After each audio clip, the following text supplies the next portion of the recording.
Greetings, my scattered sisters and brothers in the Lord. Trust you know that the Lord is with you today, wherever you find yourself scattered, and that the Lord's presence with you is more than enough for whatever challenges you might face today.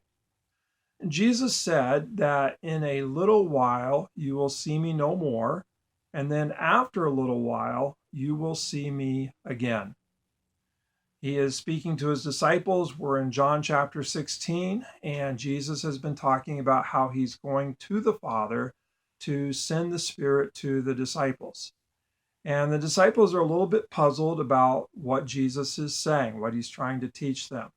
In a little while, you will see me no more, and then after a little while, you will see me again. Jesus goes on to teach them that when they don't see him, they are going to be brokenhearted, that they're going to be filled with sorrow and anguish.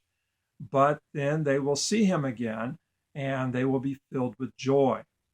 He compares this to a woman who is going through labor pains, that she is filled with anguish and much pain as she gives birth. But then once her child is born, she is filled with joy over the life of her baby. And that joy causes her to forget all of the anguish and the pain of the labor. Jesus says, so it will be with you, disciples of mine, that during this time in which I'm not with you, you're going to be filled with sorrow. It's going to be tremendous grief, anguish, but then you will see me again, and all of that grief will turn to joy, a joy that the world cannot take away. Now, a couple ways to understand these words, that in a little while you won't see me, and after a little while you will see me.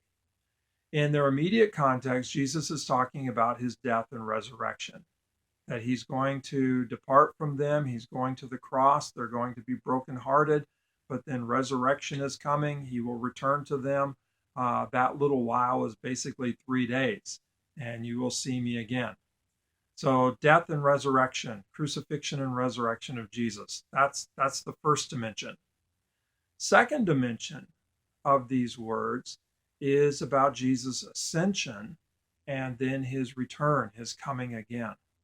That Jesus is going to the Father, and that he will send the Spirit, and that he will himself return kind of at the conclusion of everything, his second coming. And so that there's this kind of time of sorrow, this time of kind of going through labor, if you will, awaiting the second coming of Jesus. And at that point, there will be tremendous joy because all things will be made new. So we can kind of understand Jesus' words at both levels, or kind of both dimensions, as kind of going away and coming again, and the great promise of coming again, and a joy that just surpasses all of the sorrow and the anguish at Jesus coming again.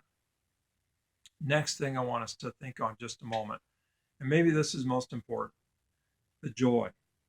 Jesus says that your joy is going to be so great that nothing can take this joy from you. No one can take this joy from you. The world cannot take this joy from you. The joy is rooted in the relationship with Jesus. And so when Jesus returns, when Jesus is resurrected, there's a joy that cannot be taken because of the permanence of the relationship with Jesus. And really, that kind of brings us back to the work of the Holy Spirit. The Holy Spirit, in a sense, makes Jesus present to us, points us in the direction of Jesus, makes the things of Jesus known to us, reveals Jesus to us, that Jesus is kind of abidingly present through the Holy Spirit. And so that wherever we are scattered today, wherever we find ourselves, we're not actually alone. That yes, Jesus has ascended, that Jesus is at the right hand of the Father, and that Jesus is going to come again. There is an absence of Jesus, so to speak. But even more, there is a presence of Jesus through the Holy Spirit. That he doesn't leave us alone. He sends us the Holy Spirit to remind us of him, to enable us to commune with him, to be in prayer with him, to be part of the fellowship of Father and Son through the Holy Spirit. That's where the joy is at, the permanence of the relationship. And nothing, the world cannot rob us of that joy, because the world cannot rob us of that relationship, the permanence of that relationship. In fact, even death cannot rob us of that relationship. And so, wherever you are scattered today, take heart, take joy in the permanence of the relationship, the permanence of communion with Jesus.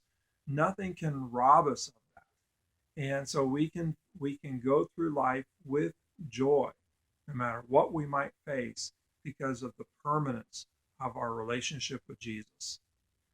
I believe this is why Paul said, rejoice in the Lord always. I'll say it again, rejoice. Let your gentleness be evident to all. The Lord is near. There is a joy that comes in the relationship. So, wherever you're scattered today, rejoice in the permanence of your relationship with Jesus. The world can't rob you of that. God bless. Have a great day and hold fast to that joy.